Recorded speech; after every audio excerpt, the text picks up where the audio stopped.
Hi, I'm Ken Shiminsky, and welcome to Neurologically Gifted.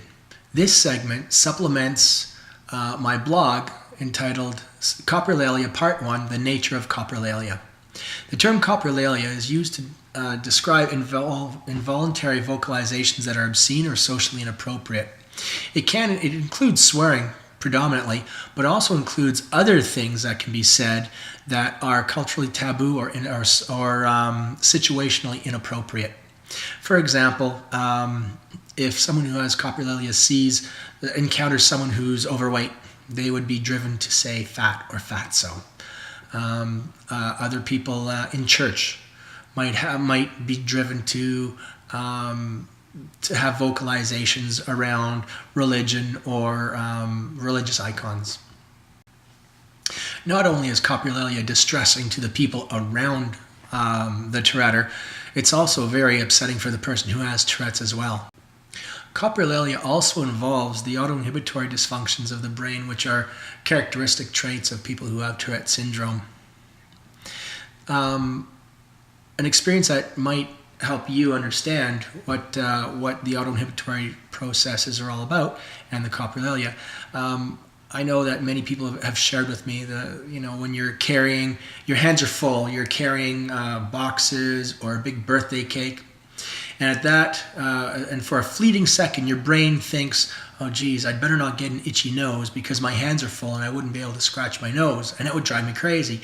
And all that happens in a fraction of a second.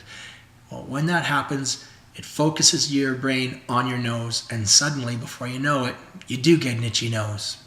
Well, having Tourette is an awful lot like that, and having coprolalia is definitely a lot like that. When you know you shouldn't say something, you keep telling yourself, don't say it, don't say it, don't say it.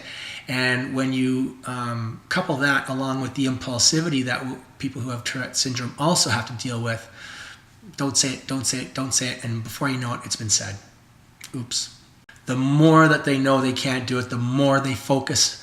I better not say this, I better not say this, I better not say this. And it's really torture for them because they're focusing on saying it so much that always, inadvertently, that word pops out.